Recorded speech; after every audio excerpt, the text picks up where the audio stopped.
So what's up everyone, and welcome to Drawing This. My name is Julian, so hi. And it's Breast Cancer Awareness Month, and for the month of October, not only we celebrate the period, but we also wear pink. Well, I'm not really wearing that much pink. I mean, I am a little bit. Originally, I was gonna wear like even more pink, like wearing an entire pink shirt, but I don't got no money. For this art video, we drew somebody that ended up dying from breast cancer, and she's been dead for like 45 years now, so geez, that's quite a long time, 4 decades. I'm gonna pay respects 45 years later. She was a singer, a soul singer, known for her song Lovin' You. She does the whistling technique in her songs. I am familiar with the song Lovin' You. You'll hear that song in a couple movies like First Sunday,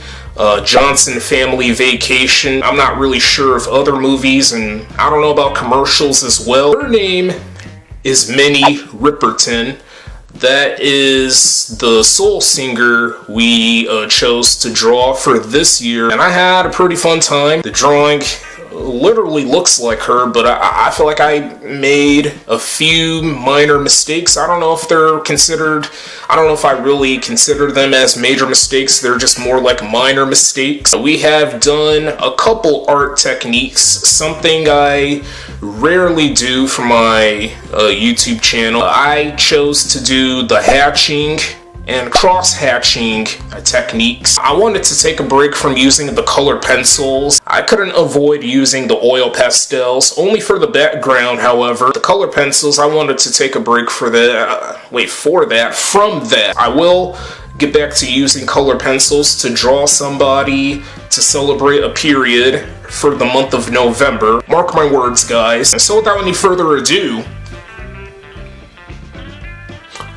let's go ahead and get to the drawing of Minnie Riperton that we spent 20 days on. It's probably the first time that we drew somebody using the techniques, the cross-hatching and hatching for a YouTube channel. Literally, period. In case if you're wondering what my update is in terms of trying to get a job at a seafood restaurant that I applied a little over a month ago. Yeah, I haven't received a single message from the seafood restaurant that I applied for over a month ago, and then I got interviewed a week after that. I also didn't get a single call. Maybe I have received some calls during the past couple weeks or so, or something like that. You know, I would get some of the same numbers that would call my phone, and I would refuse to answer because it's hard for me to know, who's really calling, if it's either an important call or one of those scam calls or one of those unimportant calls. Well, not unimportant, random calls. I feel like one of those numbers has to be the seafood restaurant number that I applied for. If so, then I'm doing this to myself. I mean, it's my fault for making that I'm screwing myself, losing my opportunity to start working at a job for real. Or maybe that number is something else and not the seafood restaurant number. I don't know, but I just can't be shy to know who's really calling and who it is and stuff like that. So yeah, I mean, if I don't get this job at the seafood restaurant, then I'm not mad. Then it is what it is. It's normal to get rejected. If you're desperately and urgently trying to hunt for a job like me, I mean, my sister is doing the same thing, so both of us are struggling. Yeah, both of us are struggling, but we're not giving up. I'm really trying to avoid being picky because my brother gave me that advice or tip many months ago. It was like a couple years or so. I can't be picky with these workplaces because a job is only a job.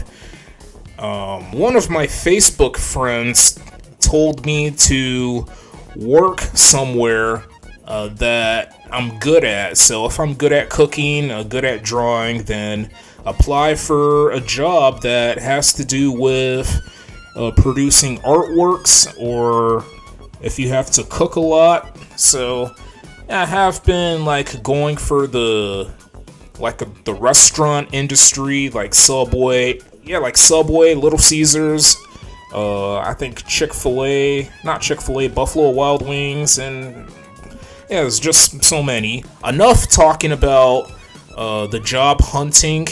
I would like to talk about something that has to do with cancer, since we're drawing someone that died from cancer, specifically breast cancer. People would use the word battle instead of war. I don't want to sound really heartless here or merciless. I just hate the fact that a lot of people would prefer the word battle over war. You know how a lot of people worldwide would say this person died after having a battle with cancer. That person died after a battle, a long battle with cancer. Why can't it just be war, since cancer won the war, but the victim won the battle? I mean, the victim was fighting for his or her life for days, weeks, months, or years or so. And I don't know. I guess battle is a less aggressive word compared to war. War is more aggressive, and I understand a lot of people hate the word war, but I don't think it's a really the most aggressive word out there. It's not like it's a cuss word or something. War is a fierce term. It's a powerful word. Just like cancer. Cancer is also powerful. So why can't both things go well together? Battle it's seemingly a less stronger, a less powerful word in my opinion. So I prefer war over battle. I'm against war, by the way. War in real life, countries fighting each other. Nah, I really hate that. So yeah, at least these cancer patients are dying peacefully. Same thing with war. If we have war will end in peace. And my heart goes out to the cancer victims, those that died from cancer, like breast cancer, and those that are living with breast cancer.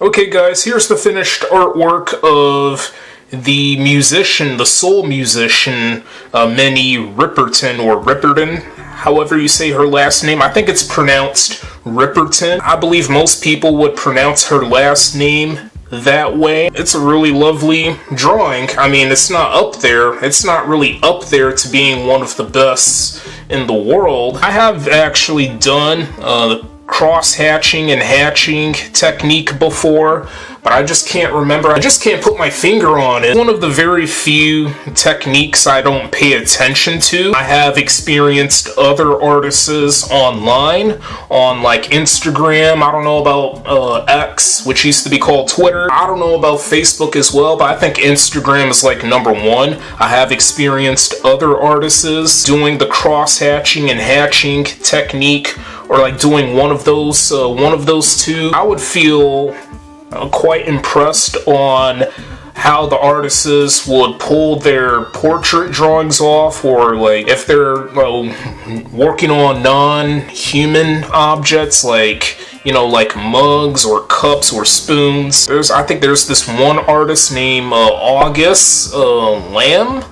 I think that's her name. She's a pretty successful artist. She has done the hatching and cross-hatching art technique several times before. I don't know if she is still going with her art, but we have used a black Micron pen. We have used the pencil to work on several portions of this drawing. We have obviously used a pink ink pen, Papermate Ink Joy. I guess this is considered a monochromatic color challenge. We're only going to concentrate on the color pink since that's the color of Breast Cancer Awareness Month. We have drawn somebody that associates to that period. It's still October, but it's almost over and Halloween is just around the corner. I kind of hate how I did her eyes. Her eyebrows, I guess, are fine. I love how I did the hatching and cross-hatching.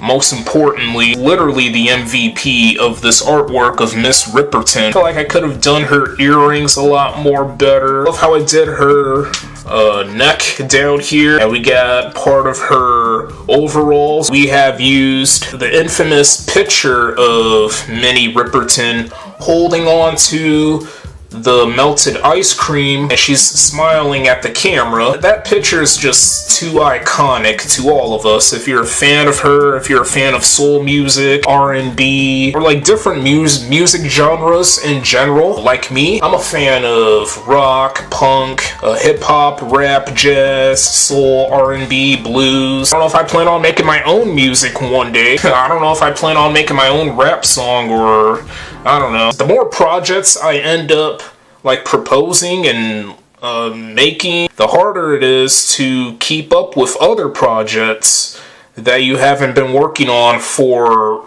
centuries. I love how I did her nose. I love how I did her cheeks here, you know, the wrinkles, the dimples, or her chin, or her lips. I'm surprised we have nailed it. I thought this artwork would look quite hideous. It's decent, but not like the best cross-hatching and hatching artwork in the world. Nah, no way. I've seen some cross-hatching and hatching drawings on Google Images, and they look better than this masterpiece. So I think I'll give this artwork of Minnie Ripperton maybe a 6.9 out of 10. I feel like her overalls, the details for her overalls could have looked a lot more better. Her eyes, they're just weak to me, absolutely weak. Her earrings also look really weak. Maybe they're considered an ear piercing. Her hair ended up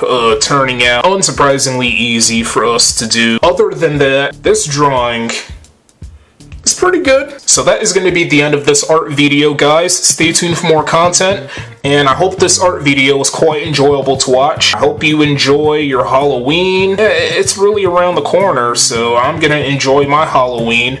I'm probably going to end up uploading another art video like the day after the holiday. I'm not really a heavy horror fan. I think you'll enjoy this next art video that's going to involve horror